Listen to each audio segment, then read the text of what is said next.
नमस्कार दोस्तों, crescent education classes में आप सभी का स्वागत है। दोस्तों आज की वीडियो काफ़ी इंपॉर्टेंट होने वाली है। आज की वीडियो में हम बात करेंगे उत्तराखंड शिक्षा विभाग में 955 पद भरे जाएंगे आउटसोर्स से। ये आउटसोर्स के पद दोस्तों बीआरपी सीआरपी के होने वाले हैं।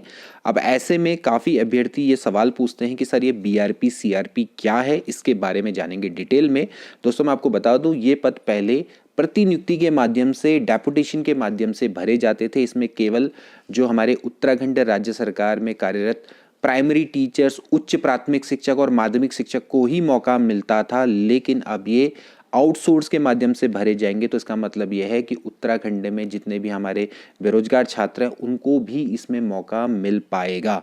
इसके अलावा भर्तियों के अध्याचन लटकाए तो अफसरों पर होगी कार्रवाई।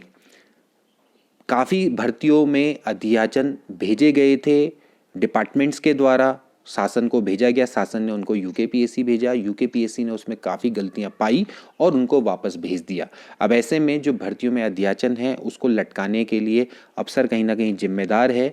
तो अगर वो लटकाए गए तो अफसरों पर कड़ी कार्रवाई की जाएगी। अब ऐसे में प्रवक्ता भर्ती का जो अध्याचन है उसके संग भी सेम यही हुआ था। काफ़ी सारी उसमें कमियां पाई गई, जिसके द्वारा राज्य लोक सेवा आयोग को ने उस अध्याचन को वापस भेज दिया शासन को। अब वो क्या जल्द ही दोस्तों करेक्ट होकर वापस आएगा, जिससे कि ससमय प्रवक्ता भर्ती को निकाला जाएगा। तो चलिए आज की वीडियो को शुरू करते हैं।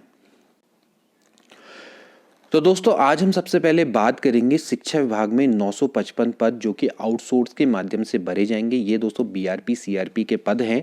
काफ़ी समय से दोस्तों ये पद रिक्त चल रहे हैं। शिक्षा मंत्री धन सिंह रावत ने समीक्षा बैठक में अफसरों को निर्देश दिए हैं कि जल्द से जल्द इन पदों को भरा जाए।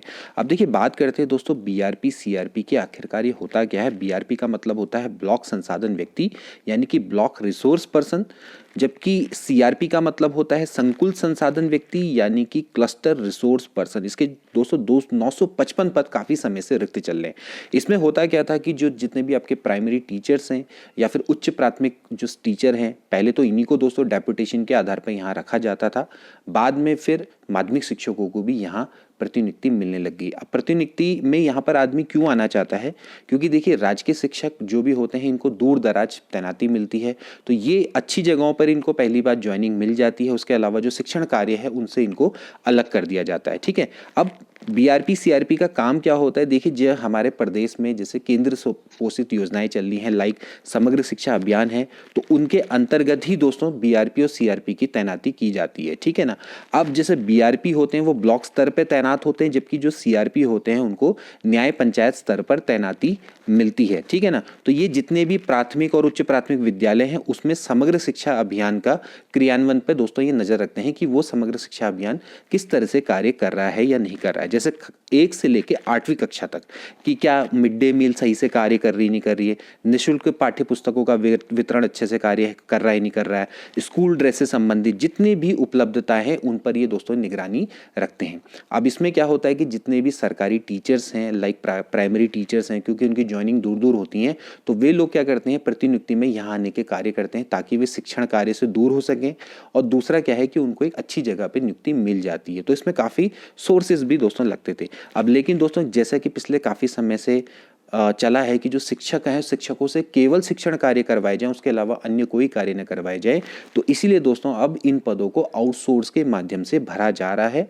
और शिक्षा विभाग में पहली बार 955 पदों पर इन पदों को आउटसोर्स के माध्यम से दोस्तों भरा जाएगा। वरना पहले क्या होता था कि इसमें केवल प्राइमरी टीचर्स और हायर प्राइमरी टीचर्स को ही भरा जाता था, उसके अलावा माध्यमिक शिक्षक भी आए। फिर माध्यमिक शिक्षक और प्राइमरी टीचर्स में होड़ रहती थी कि भैया हमको भरो, है ना।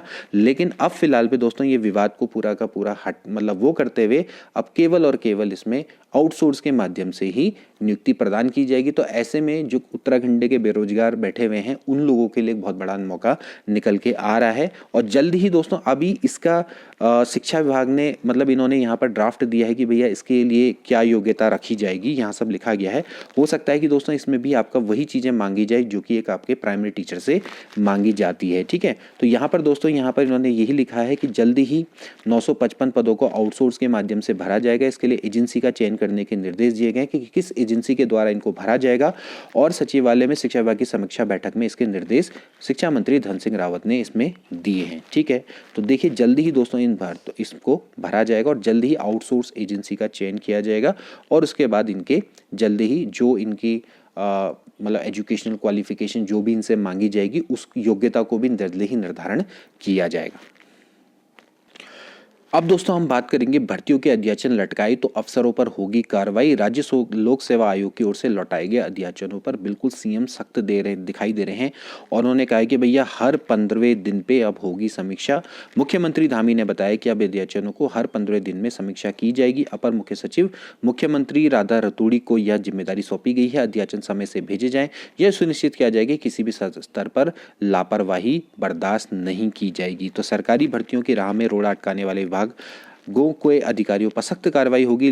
मुख्यमंत्री पुष्कर सिंह धामी ने कुछ भर्तियों के अध्याचन में कमियां होने की वजह से आयोग की ओर से लौटाने का संज्ञान लेते हुए शुक्रवार को निर्देश जारी किए। उन्होंने कहा कि अब मुख्य सचिव सभी विभागों की बैठक बुलाकर अफसरों के पेच कसेंगे। मुख्यमंत्री ने पेपर लीक प्रकरणों के बाद अटकी भर्तियों में तेजी लाने की जिम्मेदारी यूकेपीएससी को सौंपी थी। आयोग ने इन भर्तियों का कैलेंडर भी जारी कर दिया, लेकिन करीब 10 भर्तियों के अध्याचन में कमियां सामने आने पर आयोग ने इन्हें लौटा दिया। विभागों के स्तर से अध्याचनों को दुरुस्त कर दोबारा आयोग को भेजने में ढीला रवैया अपनाने पर सीएम नाराज है।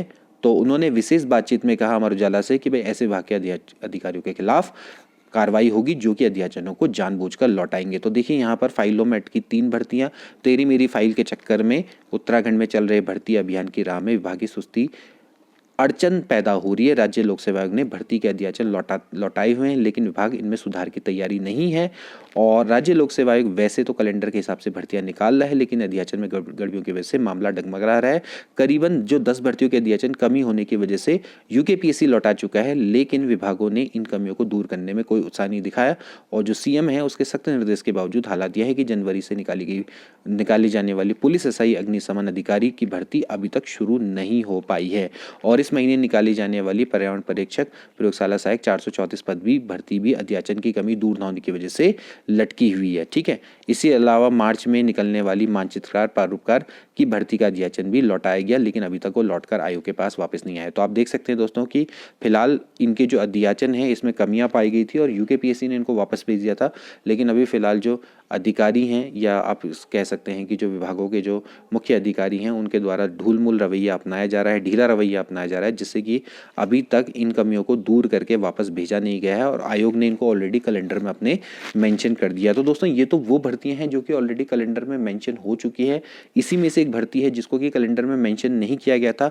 ये कैलेंडर को रिलीज करने से पहले ही यूकेपीएससी के द्वारा लौटा दी गई थी। उस भर्ती का नाम है प्रवक्ता भर्ती, उत्तराखंड प्रवक्ता भर्ती, जिसमें 474 पदों का अध्याचन भेजा गया था यूकेपीएससी को, और उस अध्याचन में काफ़ी सारी खामियां होने के कारण उसको वापस लौटा दिया गया, रिवर्ट कर दिया गया था और यूकेपीएससी ने इसी कारण से उसको अपने कैलेंडर में शामिल नहीं किया था। इसके अलावा एक राजकीय पॉलिटेक्निक भर्ती भी है जिसका भी अभी तक शासन के द्वारा ना उसका सिलेबस को स्वीकृत किया गया, जिस कारण से वो भर्ती भी दोस्तों अभी फिलहाल लटकी हुई है। अब ऐसे में देखना रहेगा कि सीएम के दिए गए जो निर्देश हैं इस पर कितना अमल करेंगे शिक्षा विभाग के अधिकारी।